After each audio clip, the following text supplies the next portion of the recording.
Título 3º. Da celebração. Capítulo 1º. Das condições para a celebração. Artigo 22. São condições para a celebração de instrumentos, a serem cumpridas pelo convenente, conforme previsto na Lei Complementar nº 101, de 4 de maio de 2000, na Lei de Diretrizes Orçamentárias e nas demais normas aplicáveis. Inciso 1º.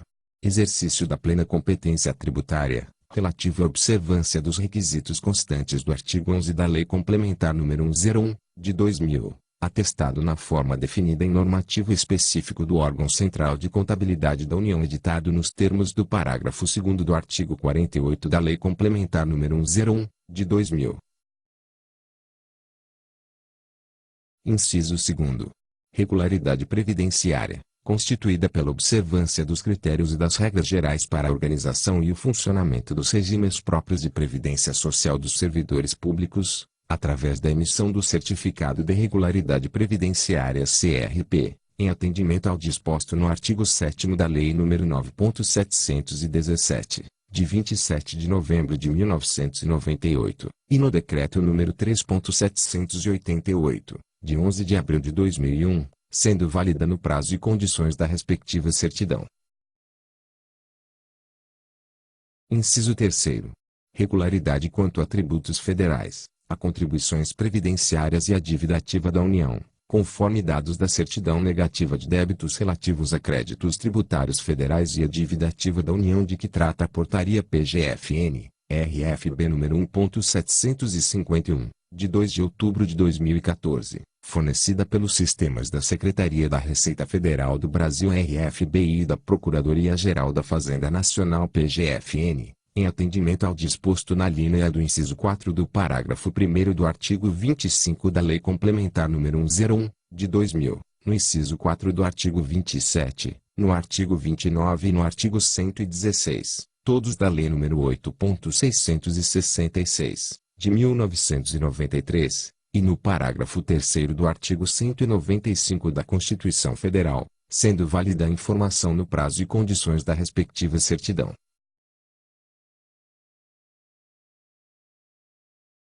Inciso 4º.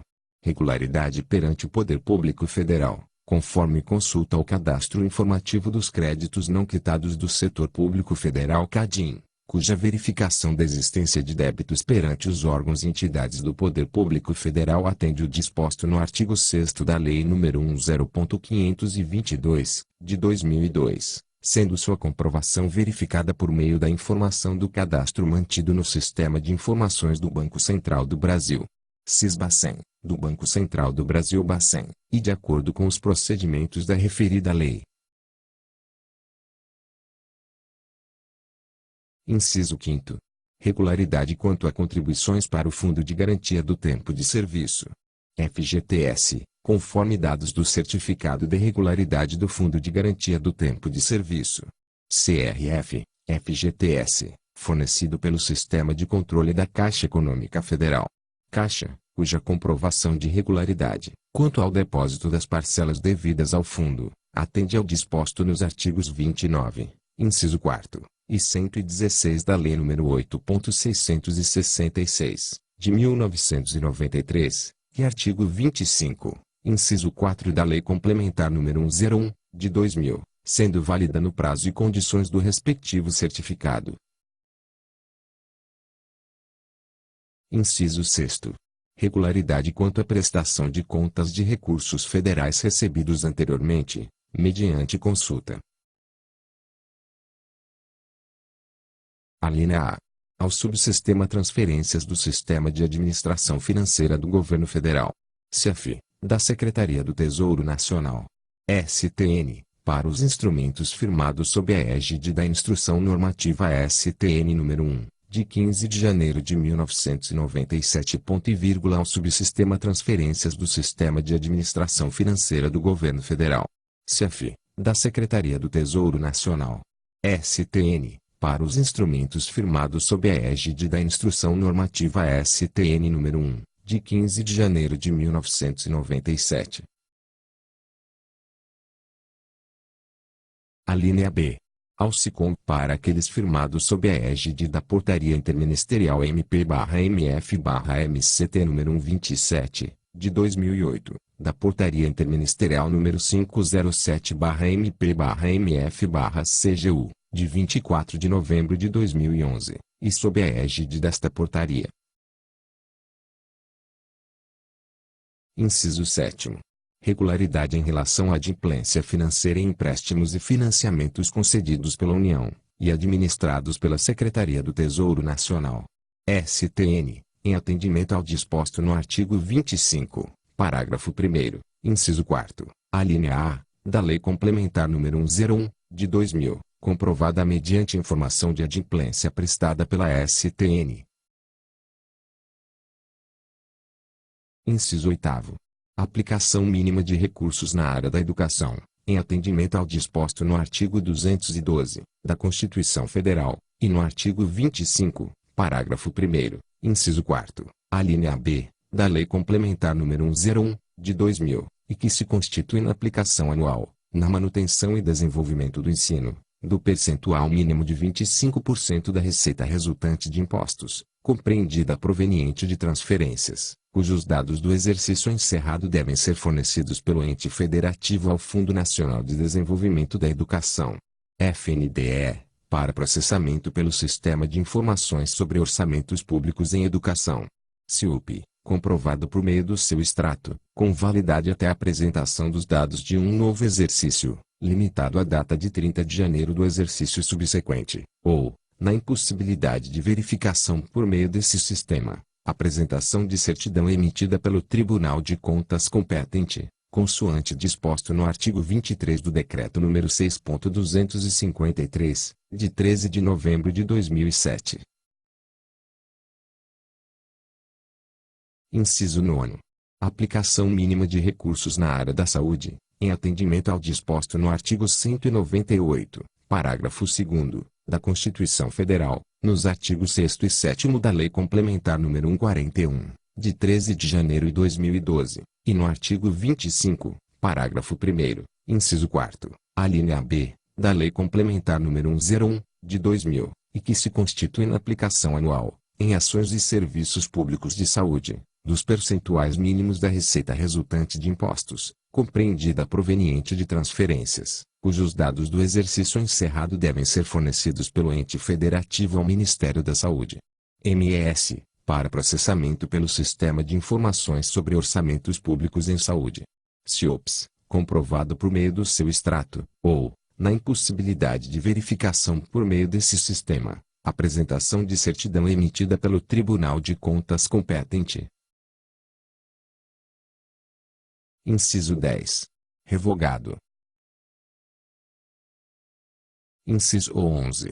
Inexistência de vedação ao recebimento de transferência voluntária por descumprimento de limites, em atendimento ao disposto no artigo 23, parágrafo 3º, e artigo 25, parágrafo 1º, inciso 4º, alínea C, da Lei Complementar nº 101, de 2000, de cada um dos poderes e órgãos elencados no artigo 20 da mesma Lei Complementar, atestada na forma definida em normativo específico do órgão central de contabilidade da União editado nos termos do parágrafo 2º do artigo 48 da Lei Complementar nº 101, de 2000.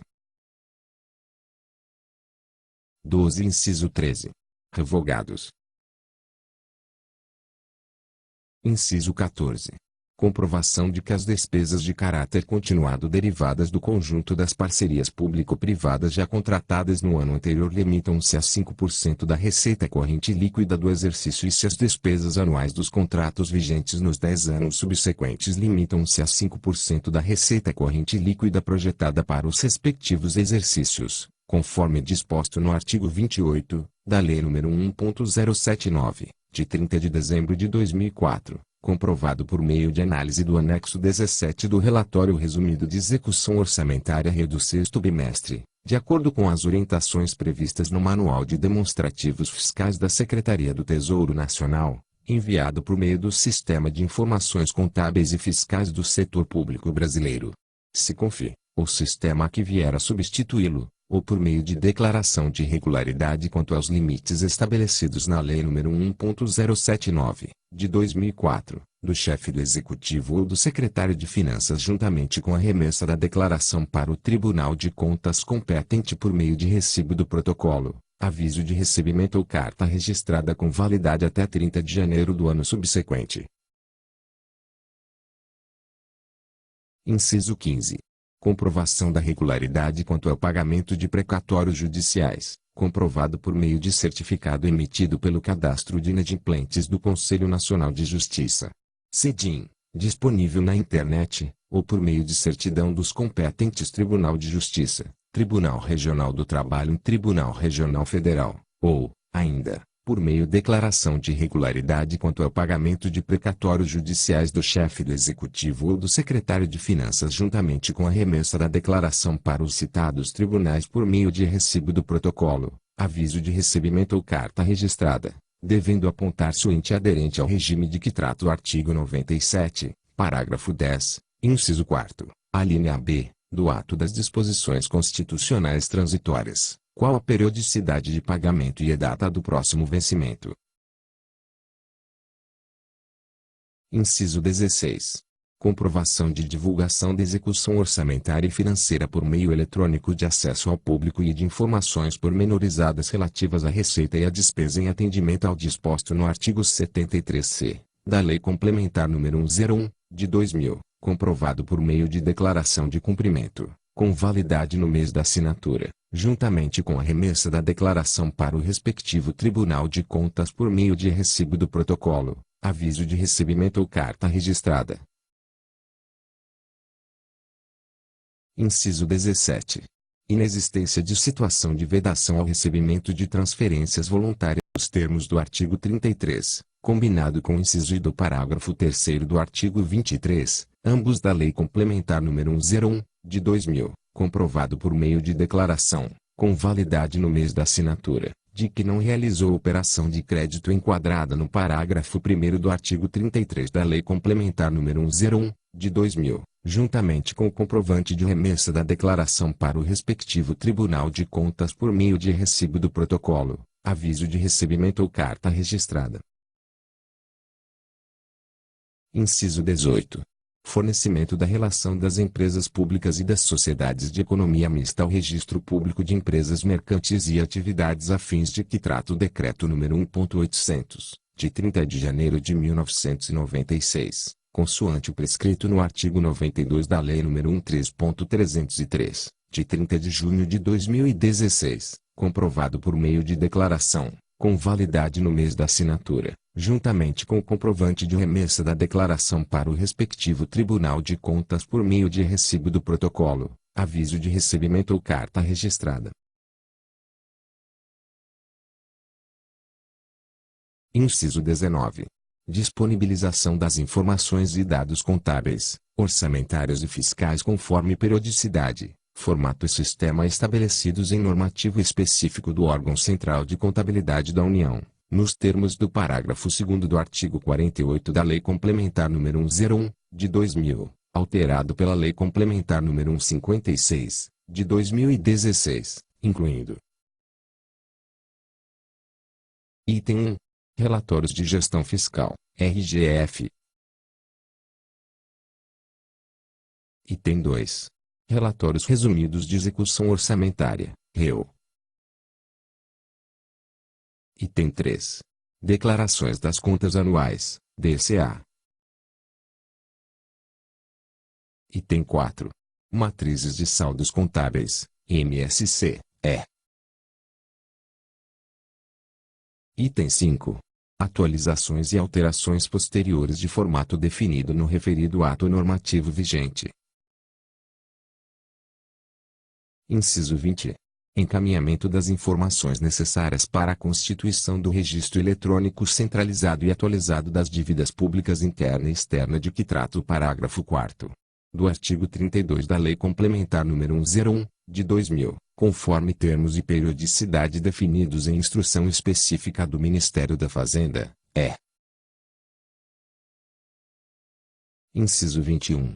Ausência de concessão ou de manutenção de incentivos fiscais, por estados ou Distrito Federal, em desacordo à Lei Complementar nº 24, de 7 de janeiro de 1975, comprovada mediante informação de adimplência prestada pelo Ministério da Fazenda, conforme disposto no artigo 6º da Lei Complementar nº 160, de 7 de agosto de 2017. Inciso 22. Apresentação de declaração expressa atestando que o conveniente possui setor específico com atribuições definidas para a gestão, celebração, execução e prestação de contas dos instrumentos celebrados com a União, com lotação de, no mínimo, um servidor ou empregado público efetivo. Parágrafo 1º. A verificação dos requisitos para o recebimento de transferências voluntárias deverá ser feita no momento da assinatura do respectivo instrumento, bem como na assinatura dos correspondentes aditamentos de valor, não sendo necessária nas liberações financeiras de recurso, que devem obedecer ao cronograma de desembolso previsto no instrumento. Parágrafo 2º. A demonstração do cumprimento das exigências, por parte dos Estados, Distrito Federal e municípios, respectivas administrações indiretas e entidades privadas sem fins lucrativos, deverá ser feita por meio de apresentação pelo proponente, ao concedente, de comprovação de sua regularidade da unidade executora, quando houver. Parágrafo 3º. A critério do proponente, poderá ser utilizado, para fins do parágrafo 1º, extrato emitido pelo Serviço Auxiliar de Informações para Transferências Voluntárias, CAUC, disponibilizado pela Secretaria do Tesouro Nacional, ou sistema que venha a substituí-lo, apenas com relação aos requisitos que estiverem espelhados no referido extrato. Parágrafo 4º. A relação dos requisitos citados neste artigo, que estiverem espelhados no referido extrato, está disponível no sítio eletrônico da Secretaria do Tesouro Nacional. Parágrafo 5º. As informações espelhadas no referido extrato são de responsabilidade dos órgãos e entidades competentes, cabendo à Secretaria do Tesouro Nacional apenas a consolidação e disponibilização destas no sistema citado no parágrafo 3º deste artigo. Parágrafo 6º. O proponente deverá comprovar os demais requisitos não contemplados no extrato emitido por sistema de consulta de requisitos disponibilizado pela Secretaria do Tesouro Nacional. Parágrafo 7º. A verificação do atendimento das exigências contidas neste artigo, dar-se-á, pela consulta. Inciso 1º. Ao número de inscrição constante do Cadastro Nacional de Pessoa Jurídica, CNPJ, mantido pelo Ministério da Fazenda MF, do ente federativo, interveniente, e do órgão da administração direta, conveniente, para instrumentos com administração direta, ou. Inciso 2º. Exclusivamente, ao número de inscrição no Cadastro Nacional de Pessoa Jurídica CNPJ da entidade da administração indireta beneficiária da transferência voluntária. Parágrafo 8º. Aplicam-se à unidade executora as exigências contidas neste artigo, relativas ao proponente, quando este for órgão ou entidade da administração pública. Parágrafo 9º. O registro no Cadastro Nacional de Pessoa Jurídica, CNPJ do ente federativo, interveniente, será o número de inscrição principal no CNPJ. Parágrafo 10º. A comprovação de cumprimento das obrigações descritas nos inciso 1º, inciso 8º, 9 e 14 do caput, ainda que praticadas fora do prazo estipulado em lei para seu exercício, não impedirá a celebração de instrumento para transferência voluntária ou de aditamento de valor de suas parcelas de recursos, a partir da data em que se der a referida comprovação.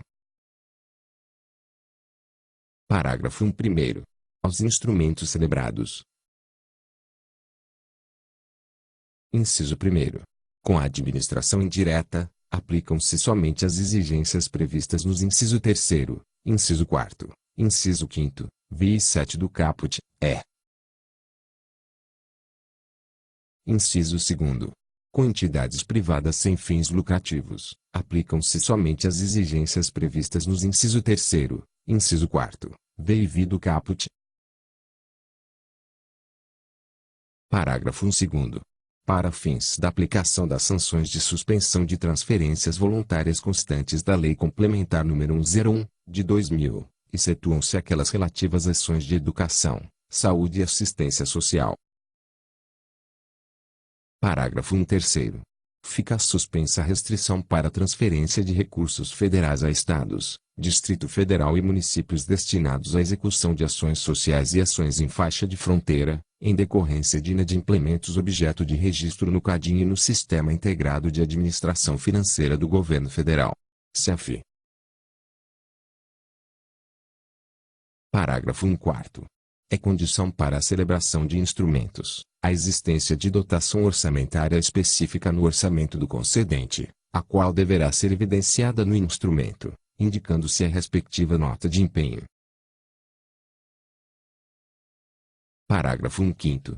Eventuais indícios de irregularidade em relação à contratação de operações de créditos com instituições financeiras, consoante citado no artigo 33, combinado com o inciso I do parágrafo 3º do artigo 23, ambos da Lei Complementar nº 101, de 2000, deverão ser remetidos ao Banco Central do Brasil e ao respectivo Tribunal de Contas. Parágrafo 6º. Adicionalmente à exigência da declaração de que trata o inciso X v e do caput, apresentada pelo proponente, o concedente deverá realizar consulta à funcionalidade específica no SICOM para verificar a inexistência de impedimento decorrente do descumprimento do disposto no artigo 73-C, da Lei Complementar nº 101, de 2000. Parágrafo 7º. A funcionalidade de que trata o parágrafo 16 conterá informação acerca do descumprimento do disposto no artigo 73-C, da Lei Complementar nº 101, de 2000, pelos entes da Federação, prestada mediante comunicação pelos Tribunais de Contas de Estados e Municípios ou pelos Ministérios Públicos Federal ou Estaduais, a qual poderá ser realizada diretamente no SICOM. Parágrafo 8º. O impedimento eventualmente informado pelos Tribunais de Contas, nos termos dos parágrafos 16 e 17 deste artigo, prevalecerá em relação à declaração de cumprimento de que trata o inciso X v e do caput. Parágrafo 9º. Os proponentes e as unidades executoras citadas no parágrafo 8 deste artigo, devem estar registrados no SICOM pelo número de inscrição no Cadastro Nacional da Pessoa Jurídica, CNPJ, na condição de estabelecimento matriz, segundo definido na Instrução Normativa nº 1.183, de 19 de agosto de 2011, da Secretaria da Receita Federal do Brasil. Parágrafo 20º. Revogado. Parágrafo 2 primeiro. Adicionalmente aos requisitos constantes no inciso 2 do parágrafo 11 deste artigo necessários à celebração de instrumentos com entidades privadas sem fins lucrativos, observado o disposto no inciso 3 do artigo 9º desta portaria, a entidade proponente deverá apresentar: inciso 1º. Declaração do representante legal da entidade privada sem fins lucrativos de que não possui impedimento no cadastro de entidades privadas sem fins lucrativos impedidas, CEPIM, no SICOM, no CEF, e no CADIM, Inciso 2º. Certidão negativa referente ao Cadastro Nacional de Condenações Civis por ato de improbidade administrativa e inelegibilidade, supervisionado pelo Conselho Nacional de Justiça. Parágrafo 2º. Para atendimento da exigência do inciso 22 do caput deste artigo, quando não possuir setor específico para gestão, celebração, execução e prestação de contas dos instrumentos celebrados com a União, o conveniente poderá atribuir as competências a setor já existente na sua estrutura administrativa, desde que tal setor conte com a lotação de, no mínimo, um servidor ou empregado público efetivo. Artigo 23. Sem prejuízo do disposto no artigo 22 desta portaria, são condições para a celebração de instrumentos. Inciso 1º. Cadastro do conveniente atualizado no SICONV no momento da celebração, nos termos do artigo 14 desta portaria. Inciso 2º. Plano de trabalho aprovado. Inciso 3º. Licença ambiental prévia, quando o instrumento envolver obras, instalações ou serviços que exijam estudos ambientais, na forma disciplinada pelo Conselho Nacional do Meio Ambiente. CONAMA, Inciso 4º. Comprovação do exercício pleno dos poderes inerentes à propriedade do imóvel, mediante certidão emitida pelo cartório de registro de imóveis competente, quando o instrumento tiver por objeto a execução de obras ou benfeitorias no imóvel. Parágrafo 1º.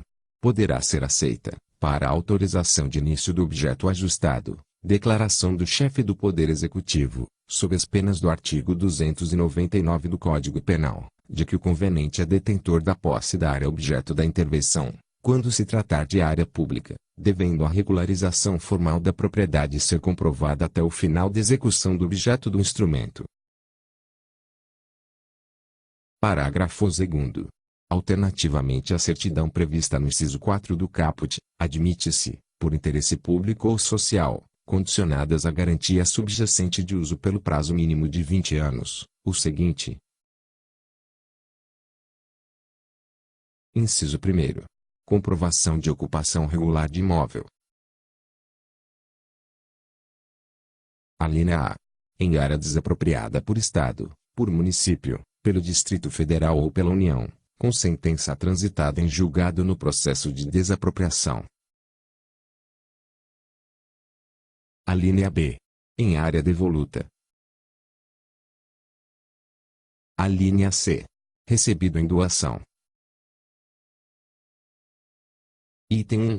Da União, do Estado, do Município ou do Distrito Federal, já aprovada em lei, conforme o caso, e, se necessária, inclusive quando o processo de registro de titularidade do imóvel ainda se encontrar em trâmite, Item 2. De pessoa física ou jurídica, inclusive quando o processo de registro de titularidade do imóvel ainda se encontrar em trâmite, neste caso, com promessa formal de doação irretratável e irrevogável. Alínea D. Que, embora ainda não haja sido devidamente consignado no cartório de registro de imóveis competente, pertence ao Estado que se instalou em decorrência da transformação de território federal, ou mesmo a qualquer de seus municípios, por força de mandamento constitucional ou legal. Alínea E. Pertencente a outro ente público que não o proponente, desde que a intervenção esteja autorizada pelo proprietário, por meio de ato do chefe do Poder Executivo ou titular do órgão detentor de delegação para tanto. Alínea F. Que, independentemente da sua dominialidade, esteja inserido em zona especial de interesse. Item 1. Cópia da publicação, em periódico da imprensa oficial, da lei estadual, municipal ou distrital federal instituidora das leis. Item 2.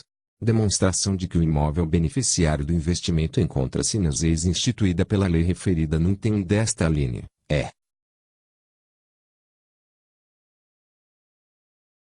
Item 3. Declaração firmada pelo chefe do Poder Executivo do ente federativo a que o convenente seja vinculado de que os habitantes das leis serão beneficiários de ações visando a regularização fundiária da área habitada para salvaguardar seu direito à moradia. Alínea G. Objeto de sentença favorável aos ocupantes, transitada em julgado, proferida em ação judicial de uso capião ou concessão de uso especial para fins de moradia, nos termos do artigo 183 da Constituição Federal, da Lei nº 10.257, de 2001, e da Medida Provisória nº 2.220, de 4 de setembro de 2001, Alínea H. Tombado pelo Instituto do Patrimônio Histórico e Artístico Nacional, IPAM, desde que haja aquiescência do Instituto. Inciso 2º. Contrato ou compromisso irretratável e irrevogável de constituição de direito real sobre o imóvel, na forma de cessão de uso, concessão de direito real de uso, concessão de uso especial para fins de moradia, aforamento ou direito de superfície, atendidos os seguintes requisitos. Alínea A. O proprietário que firmar a constituição do direito real não poderá exercer qualquer tipo de gerência ou ingerência sobre a área do imóvel, tampouco obstar ou limitar o livre acesso à população beneficiada. Alínea B. Estando a área do imóvel cedido localizado integralmente dentro de propriedade particular, a validade da constituição do direito real ficará condicionada à efetiva e preliminar constituição da respectiva servidão de passagem ao local do objeto do instrumento, não podendo haver qualquer tipo de restrição ou obstrução de acesso à população beneficiada. Alínea C. Fica o conveniente responsável pela observância do cumprimento do objeto ajustado pelo respectivo período da mencionada seção ou equivalente, sob pena de aplicação de penalidades conforme legislação vigente. Inciso 3º. Comprovação de ocupação da área objeto do instrumento. Alínea A. Por comunidade remanescente de quilombos, certificadas nos termos do parágrafo 4º do artigo 3º do Decreto nº 4.887, de 20 de novembro de 2003, pelo seguinte documento. Item 1. Ato administrativo que reconheça os limites da área ocupada pela comunidade remanescente de quilombo, expedido pelo órgão do ente federativo responsável pela sua titulação, ou Item 2. Declaração de órgão, de quaisquer dos entes federativos, responsável pelo ordenamento territorial ou regularização fundiária, de que a área objeto do instrumento é ocupada por comunidade remanescente de quilombo, caso não tenha sido expedido o ato de que trata o item 1 desta linha. Alínea B. Por comunidade indígena, mediante documento expedido pela Fundação Nacional do Índio, FUNAI. Parágrafo 3º. Nas hipóteses previstas na linha A do inciso I do parágrafo 2º deste artigo, quando o processo de desapropriação não estiver concluído, é permitida a comprovação do exercício pleno dos poderes inerentes à propriedade do imóvel via termo de emissão provisória de posse ou alvará do juízo da vara onde o processo estiver tramitando, admitindo-se, ainda, caso esses documentos não hajam sido emitidos, a apresentação, pelo proponente do instrumento, de cópia da publicação, na imprensa oficial, do decreto de desapropriação e do Registro Geral de Imóveis, RGI do imóvel, acompanhado do acordo extrajudicial firmado com o expropriado. Parágrafo 4º. Na hipótese prevista na linha C, do inciso 1º, do parágrafo 2º deste artigo, é imperativa a apresentação da promessa formal de doação, termo de doação, irretratável e irrevogável, caso o processo de registro da doação ainda não haja sido concluído. Parágrafo 5º. Quando o instrumento tiver por objeto obras habitacionais ou de urbanização de interesse público ou social, deverá constar no instrumento de autorização ou, se for o caso, no contrato ou compromisso, de que tratam a linha F, do inciso I e o inciso 2º, ambos do parágrafo 2º deste artigo, a obrigação de se realizar a regularização fundiária em favor das famílias moradoras ou a cessão do imóvel ao proponente do instrumento a fim de que este possa promovê-la. Parágrafo 6º. A critério do concedente, os documentos previstos nos incisos 3 e 4 do caput poderão ser encaminhados juntamente com o projeto básico, após a celebração, aplicando-se parágrafo 3º do artigo 21 desta portaria em relação aos prazos. Artigo 24. Poderá ser realizada a celebração de instrumentos com previsão de condição a ser cumprida pelo convenente, exceto aquelas dispostas no artigo 22 desta portaria, e enquanto a condição não se verificar não terá efeito a celebração pactuada. Parágrafo 1º. O prazo fixado no instrumento para o cumprimento da condição, desde que feitas as adequações no plano de trabalho e apresentadas as justificativas, poderá ser prorrogado, nos termos de ato regulamentar da autoridade máxima do concedente, por uma única vez, de igual período, não ultrapassando 18 meses, incluída a prorrogação, se houver, devendo ser o instrumento extinto no caso do não cumprimento da condição. Parágrafo 2º. Para os instrumentos celebrados pelo Ministério da Saúde, o prazo previsto no parágrafo 1º poderá ser de até 24 meses. Artigo 25. A titularidade dos bens remanescentes é do convenente, salvo expressa disposição em contrário no instrumento celebrado.